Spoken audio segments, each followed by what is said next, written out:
So in this video, we are going to be doing that animated entrance effect, but now this is going to be for everything. There was a couple of people that asked me to actually modify the code so that any widget would work. And not only did I do that, but I also made it for containers as well. So that can be useful for like pop-ups, anything else like that. The entrance animation is going to work for anything. So if I scroll down, the very first one that you're going to see over here is an actual container, and it had a button and image inside it, and you saw that the whole thing animated in. Then obviously the image itself still works. And if I scroll down, quite literally text will start appearing as well in whatever effect you want. And you also saw the Google Maps fade in as well. So this can literally be used for anything. You can even use it for forms, progress bars, whatever. It's going to work for pretty much anything. So it's a revised version of the code that I've been doing for the images. Now this is going to be using those mask effects that I've spoken about in the image videos. So I'm not going to cover how to actually make the masks here in this video. There's going to be a link above here somewhere and inside the description of this video to one of those videos where I actually break down how to actually make the masking effect that we're going to be using inside this video. For those of you who just want to download this template over here, there's going to be a link in the description of this video that is going to take you to this page on my website. Here you can just go download the zip file, and it's very easy to install. So inside the zip file there's going to be a JSON file, and you just open up the library in Elementor, and it's this import templates button over there, and you just drag that JSON file into here and it will import it for you.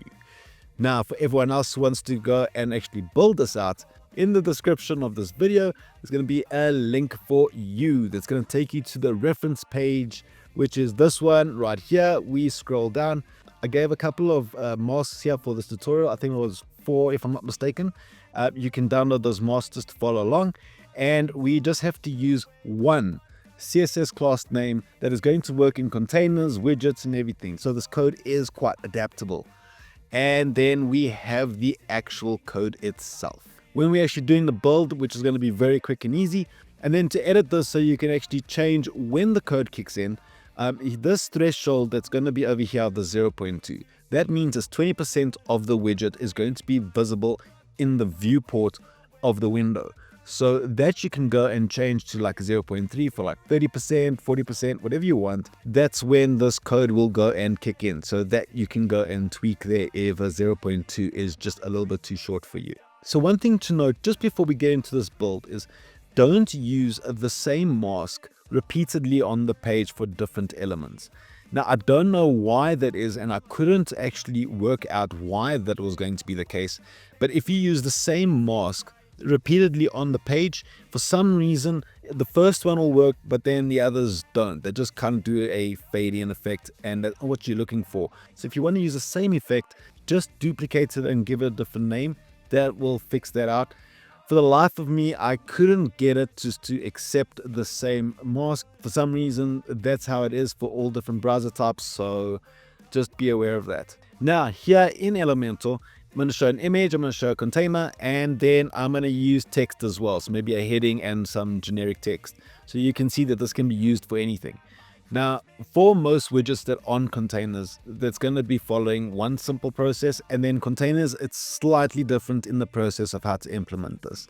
So let me just start this off with my main container. We're just going to design something very simple over here just to highlight the effect.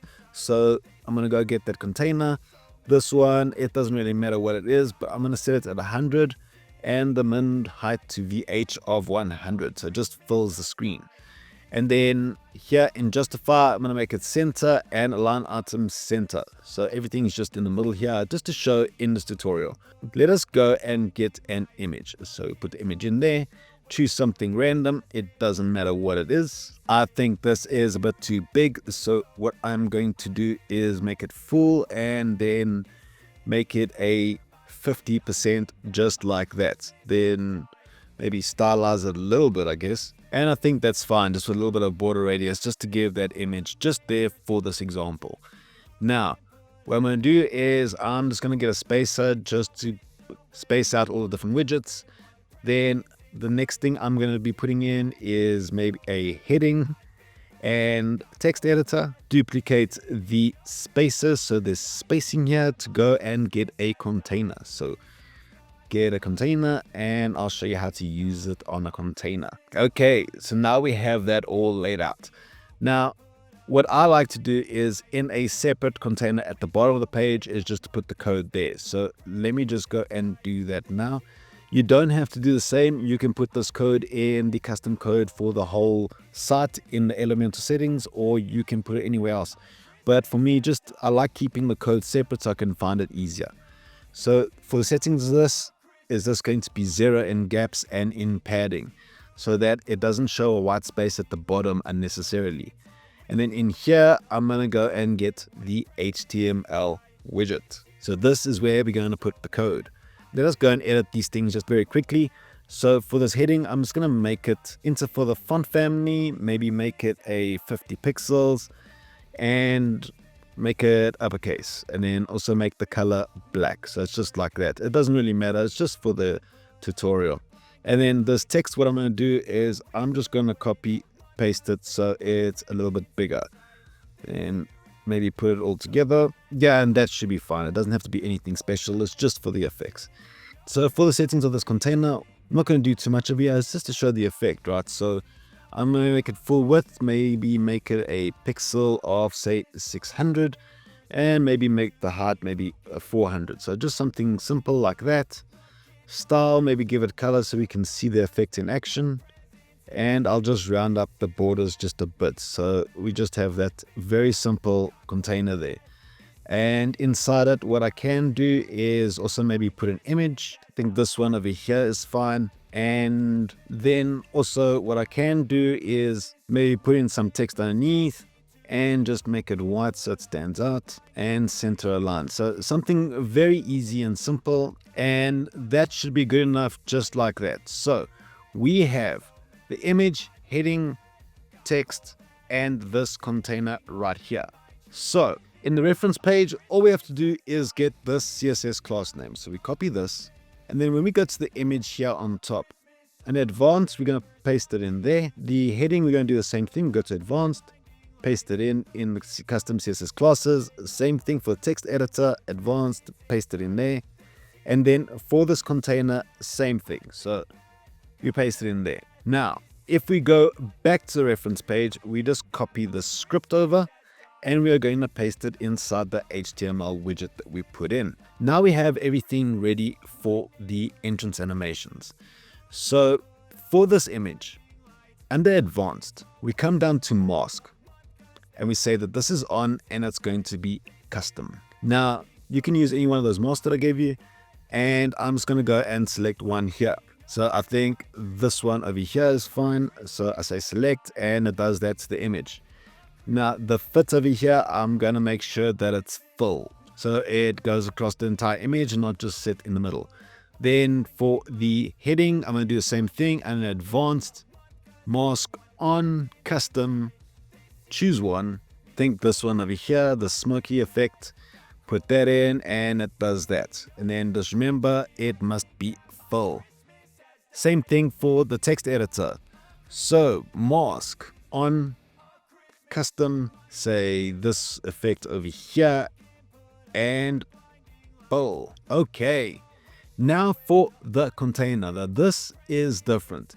So for the container, in the style, you have to go to background overlay. There is no mask option in this. So if I go into advanced, you don't see a mask option. So style, background overlay, this is where we're going to put the mask. So let's go and choose a mask. I think I'm going to go for one of my pixelated ones. I'm say select. It's going to be full, and then the repeat is going to be no repeat, and this is also going to be cover. This opacity, we're going to set it to 0. Then if we go to advanced, then in motion effects for this one, to trigger this thing, we're going to do a fade in. That is just to help hide this whole container properly so the mask can do its overlay quite smoothly. Now that we've done with that, then all we have to do is say publish, and we can check this in the front end. And over here, you can see all these different animations kicking in. Great thing to be using, and I love it. So that you can change when you actually want this to trigger. So if we go to the HTML, just remember, If we come down to almost 3/4 of the way, you can see that it says here threshold 0.2. That you can just change up, and it's going to affect how much up the page that widget has to be for this animation to trigger. So just play around with that on your different types of elements, and again, it can be used for anything, even Google Maps. So do have fun with all these types of unique animations, because I know Elementor has all the same old stuff. So now this code has been evolved, and this is probably the last one that I ever have to do with these entrance animations, because it's so versatile, there's no need to make another video on it. I hope you liked this video. If you did, smash that like button. And if you haven't subscribed, consider subscribing as well. That stuff makes a big difference to a small channel like mine. If you have any suggestions or anything, then just put a comment down below. Let me see what I can do. And I'll see you in the next one. Cheers.